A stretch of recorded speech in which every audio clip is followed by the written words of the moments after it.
안녕하십니까. YCN 시청자 여러분. 운명 떴다방 시간입니다. 저는 이칭 아카데미의 이경진입니다. 오늘도 두 분 선생님을 모시고 좋은 말씀을 들어보도록 하겠습니다. 먼저 풍산 선생님 나오셨습니다. 안녕하십니까. 김기혁입니다. 그리고 침도 선생님이 나오셨습니다. 안녕하세요. 김정구입니다. 네, 풍산 선생님은 풍수를 연구하시고 우리 침도 선생님은 또 신통 김문등갑을 프로그램을 개발하신 분이죠. 우리 지난 시간에 사주팔자 얘기를 하면서 오행에 대한 얘기를 했었습니다. 그 음양에 대해서 김기혁 선생님 말씀 많이 해주셨죠. 양자역학도 얘기해 주시고 김정구 선생님도 사주팔자에 대해서 천간과 지지에 대한 얘기를 해주셨습니다. 지난 시간에 음양에 대한 얘기를 했고 이번에는 음양과 오행에서 오행에 대한 얘기를 중점적으로 해볼까 합니다. 제가 보기에 선생님들이 아시는 게 너무 많아서 그 내용이 정말로 풍부하게 많이 나오는 바람에 진도가 많이 못 나가고 있습니다. 그래도 자세하게 아시는 바를 많이 말씀해 주시면 아주 흥미롭고 유익한 시간이 되겠습니다. 그 오행에 대해서 선생님 설명을 좀 해주시겠습니까? 예, 오행에 대해서 제가 설명을 좀 하고 이제 저번 시간에 제가 이제 이렇게 말씀을 드렸어요. 천간과 지지에 관해서 천간은 공간의 문제고 지지는 이제 시간의 문제라고 말씀을 드렸습니다.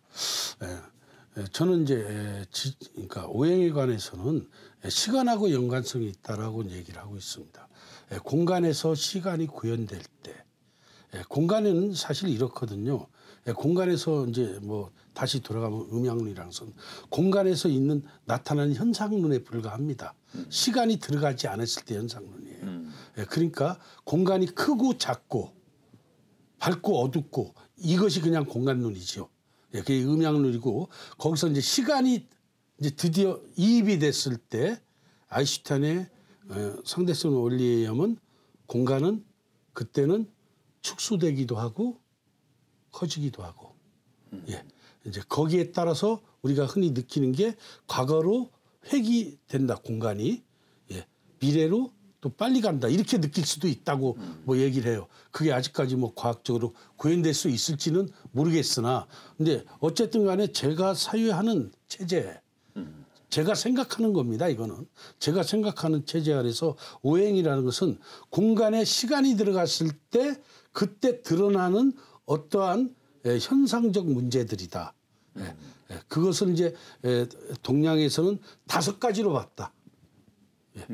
5가지로 봤다. 뭐 현대에서는 뭐 5가지가 문제가 있다. 뭐 이렇게 얘기하는 사람도 있어요. 어떤 문제가 있습니까?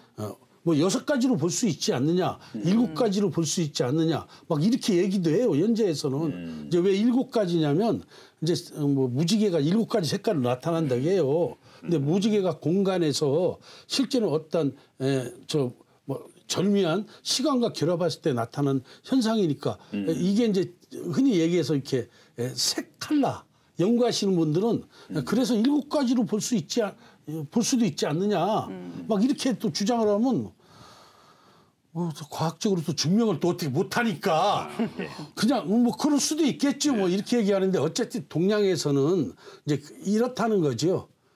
공간과 시간이 결합이 돼서 우리한테 실질적으로 구현되는 것은 5가지 기운이 구현이 된다. 그것을 이제 오행이라고 이렇게 표현했다. 저는 그렇게 생각을 합니다. 오행은 기운이다. 훌륭한 말씀입니다. 보통 오행하면 목화, 토, 금, 소 이러는데 어떤 기운, 운동 이 우주의 그 기운에 운동하는 그 방향성 이런 걸 말씀할 수 있겠네요. 목에서 성장하고 뭐 이런 식으로 그죠?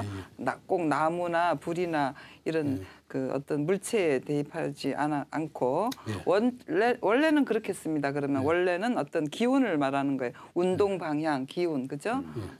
그것이 오행이다. 형태적 기운이라고 얘기할 수가 있겠죠. 우리 목화 토금수라고 말해서 그냥 새가 물을 뭐 새에서 물이 스며 뭐 새에서 어떻게 되는 거예요? 금생수에서? 네, 뭐 오행이 음양이 음양의 기운이 형성된 것이 오행이다 이렇게 말씀하셨는데 그렇죠. 오행이라면 5가지의 기운이 왔다 갔다. 네? 형성된 것이 아니고 저는 그냥 운동의 방향성을 그냥 말씀드린 그렇지. 거예요. 뭐 여러 가지로 이렇게 표현을 하죠. 오행이라는 것이 워낙 다양하게 이렇게 분류가 돼 있죠. 여러 가지로. 그러니까 5가지의 어떤 물질적인 거 혹은 뭐 기운적인 것이 왔다 갔다 한다는 것이 행이죠. 예? 네. 예, 그래서 뭐 안감질촉, 촉척 이것이 그래서 은행 하면 이제 돈이 들어가고 나오고 뭐 양행 이러면 뭐 수출하고 수입을 하고 이렇게 행이라는 것이 왔다 갔다 하는 기운을 말하는 것인데 그걸 갖다가 우리 인간의 어떤 그 인생의 그 생로병사에 대입을 시켜서 이렇게 어떤 사유 체계를 정립시켜서 보는 것이 이제 뭐 운명론적인 거죠. 사주라는 것이 그렇지 않나요? 그 오행 공부하고 사주 공부하시는 분들 보면 이제 이런 분들이 있었어요. 달력을 보고 굉장히 놀랬다고 해요. 저도 그런 편에 속해요. 목화토금수가 있잖아요. 그리고 일월이 있잖아요. 그래서 이 동양 철학에서 말하는 오행에다가 해와 달을 하면 일줄이 완성이 되는 거예요. 아 그리고 이제 그 중간에 뭐 그 영어로 하면 그 뜻도 비슷해요. 그래서 일월 해와 달이 있고 그 다음에 목화토금수 오행이 있으니 동양 철학이 이렇게 미리부터 이제 발전했었구나 하고 아주 옛날에 감탄한 적이 있었는데 그것하고는 또 다른 차원이겠죠. 아까 7색깔 무지개를 말씀하셔서 그런 생각이 들었어요. 동양 철학은 다 숫자에도 의미가 깊은 의미가 부여돼 있는 거죠. 네, 숫자마다. 네. 뭐 서양도 부여를 합니다. 숫자에다가. 그렇죠. 피타고라스 학파가 있잖아요. 유명한. 666이라는 숫자는 악마의 숫자 뭐 이런 식으로 부여를 하지요. 예, 서양도 뭐 그런 게 아니 뭐 굳이 서양이라고 얘기하는 오페가 있습니다. 이거는 이제 또 그리스도들이 주장하는 거니까 그리스가 이제 서양이라고는 할 수가 없지요. 또 어떻게 따지면 근데 너무나 이제 뭐 그렇게 되면 너무나 좀 복잡한가요? 그냥 그리스라면 그냥 서양이라고 해야 되고. 예. 지난 시간에 그 타로라는 것이 어떤 신적인 어떻게 보면 이제 뭐 영국에서 시작한 그 문화혁명, 뭐 산업혁명, 바퀴혁명이라고 하는데 그걸로 인해서 어떤 물질적인 거 인간의 삶이 더 좀 더 치열하게 어떤 신한테만 나의 어떤 인생을 다 맡기기에는 너무 이게 참 삶이라는 것이 치열한 거죠. 그러다 보니까 이렇게 이제 뭐 타로도 생기고 인간적인 거죠 어떻게 보면. 그러면 우리 동양에서도 사주가 어떤 어떤 지위가 높고 이렇게 혹은 뭐 왕들이나 그 정권을 이렇게 정치를 운영하는 분들보다는 서민들이 다 더 많이 했다고 볼 수 있는 거죠 동양에서도. 뭐 꼭 서민들이 했다고는 볼 수 없습니다. 사주라는 게. 예, 사실 사주라는 것도 엄밀히 따지자면 지금에 와서는 우리가 이제 제가 저번 어느 유튜브인가를 우연히 봤어요. 충격적인 걸 봤습니다. 거기에서 여기서 이런 얘기 뭐 그냥 저는 정치색으로 얘기하는 거 아닙니다. 어떤 유튜브에 남녀가 4분이 나와가지고 지금 윤석열 총장 부인이 뭐 논문을 무슨 지금 우리가 얘기하는 음양 유행 이런 걸로 썼는가 봐요. 그쪽 사람들이 이렇게 얘기를 하더라고요. 저는 뭐 살펴보지는 우연히 봤는데 이런 것도 논문이냐, 이런 게 뭐 학문이냐, 그러면서 막 웃더라고요. 그래서 제가 이제 그거를 우연히 어떻게 봤어요. 쉬는 시간에. 그런데 이제 또 수업을 들어가게 돼서 그냥 끄고 나서 그걸 또 찾았더니 그게 또 안 나오는데. 지금 제가 얘기하고자 하는 것은 뭐 그 윤 총장 부인이 뭐 이런 얘기는 아니고 현대 사람들이 흔히 얘기하는 이거 음양 오행이라는 것을 어떤 학문이라고 인식을 안 하는데 저는 굉장히 충격적이었다는 거죠. 예, 적어도 동아시아에서는 음양 오행에 관한 것은 다 학문이었습니다. 예, 그렇죠. 우리는 그 문명에서 살아왔던 거예요. 그 문명에서. 현대에 와서 우리가 그때 당시 살아왔던 어떤 가치관이 해석이 되고 또 물질적으로 밀려가지고 잠시 주춤하고 있다고 해서 그걸 학문이라고 인정을 안 하면 참 곤란하지요. 예, 학문입니다, 엄연히. 예. 네, 그걸 모르기 때문에 공격하는 겁니다. 예, 예.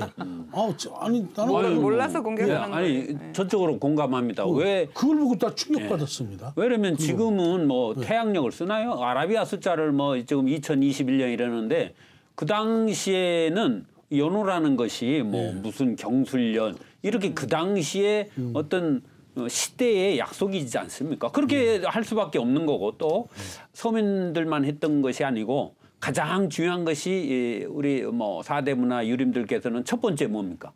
제사 날짜 그리고 결혼식 날짜 이게 제일 중요한 건데 어떻게 보면 그리고 사주를 일단 뭐 공부한다 그러면 일단 새해가 되면 그거 해 뜨는 시간 새해가 되면 저는 제일 궁금한 것이 아니 뭐 컴퓨터도 없는데 어떻게 예를 들어 지금 12월이다. 그럼 내년에 어머니 아버지 제사 날짜도 잡아야 되고 결혼식도 해야 되는데 택일도 해야 되고 도대체 달력을 어떻게 만든 거예요?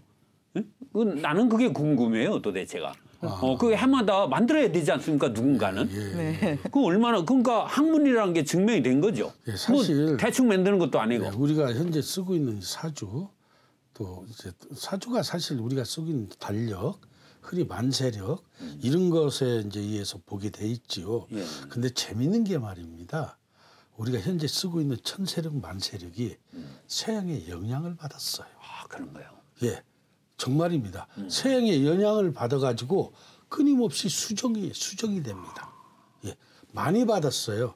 예, 최근에 청나라 때까지 받았거든요.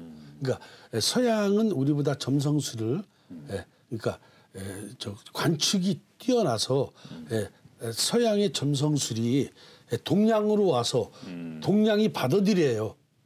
예.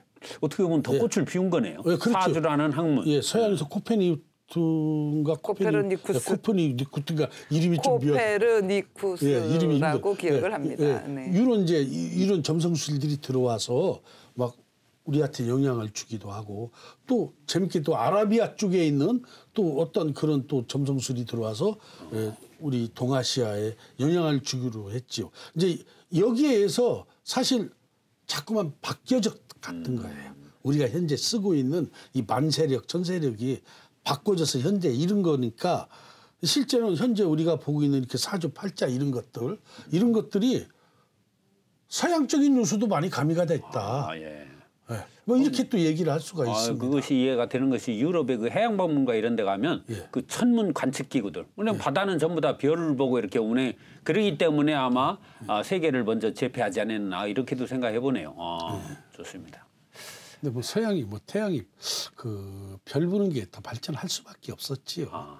왜냐하면 이제 저는 그렇게 생각하고 전쟁이 많아서 그런 아니 왜 발전을 왜 했냐고 생각을 해보니까 예. 혼자 생각을 하는 겁니다.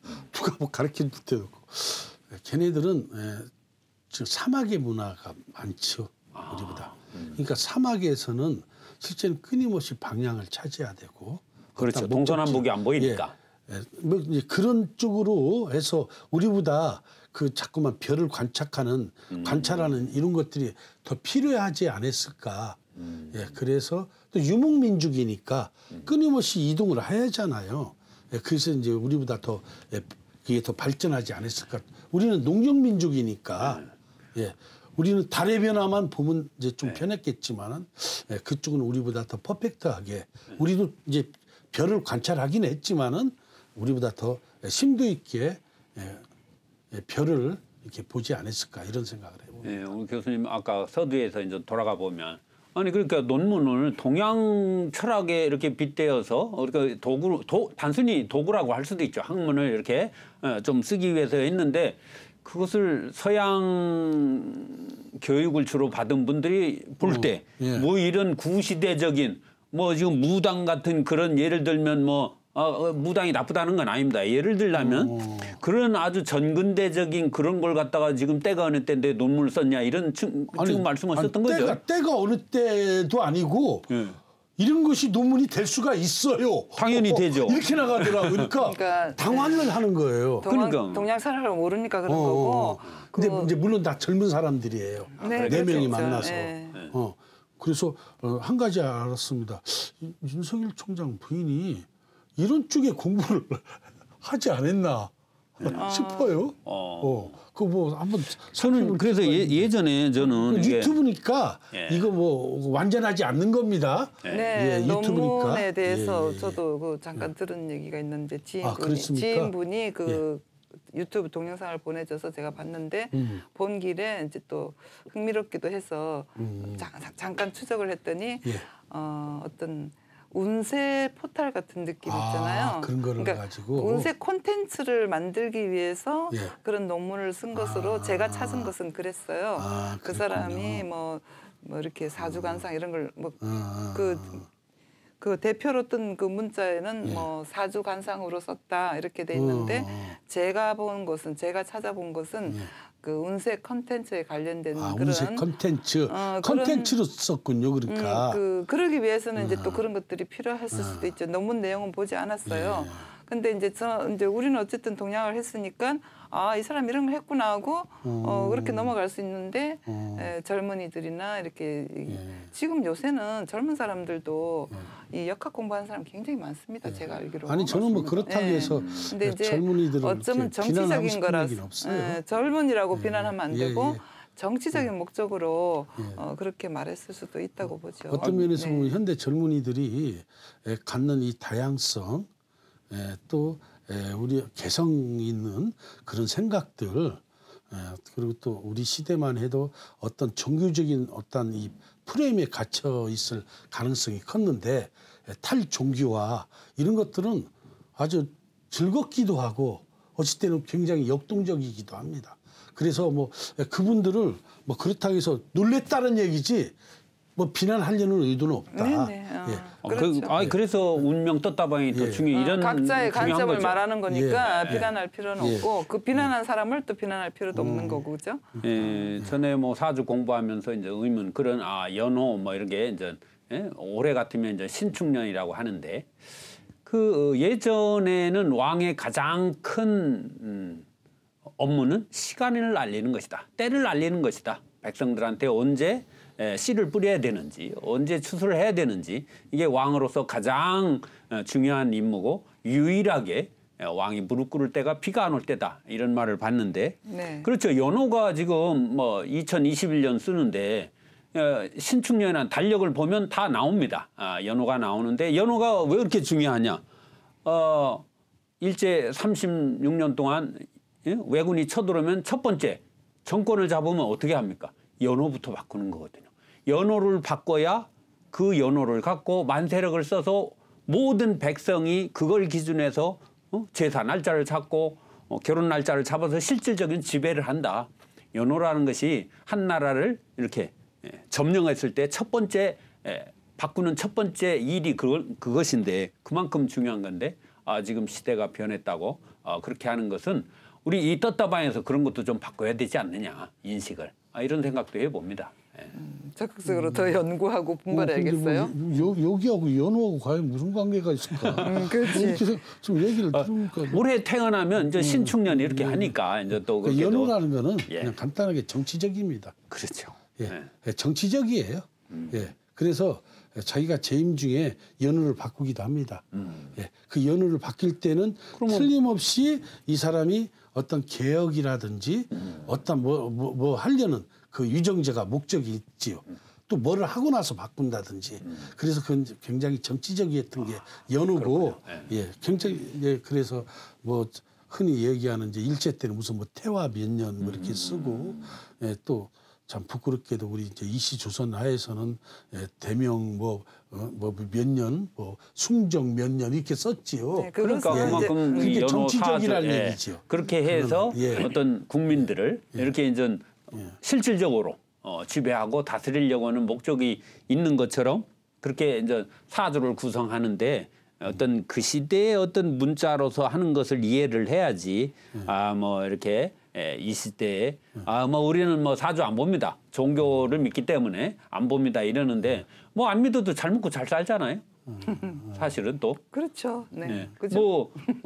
저 유럽이나 저 아프리카 가봉이나 예를 들어서 뭐 그런 데는 사주 없고 잘 살지 않나요? 아 근데 이제 그들도 이제 우리가 이렇게 생각을 하죠. 네. 우리처럼 이런 거를 생각하지 않는가. 아. 그 사람들도 생각하는 어떤 나름대로. 테두리가 있지요.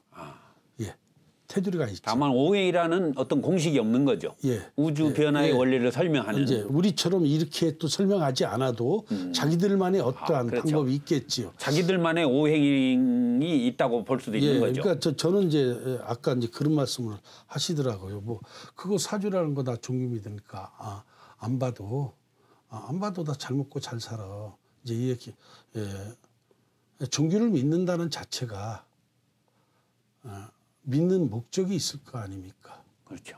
예, 종교를 또 어떤 분들은 맹목적도 있어요.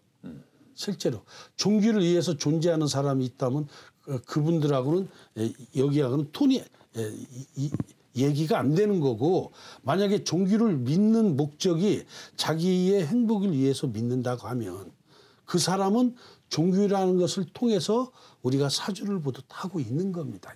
예. 그러니까 나는 뭐를 믿으니까 안 봐.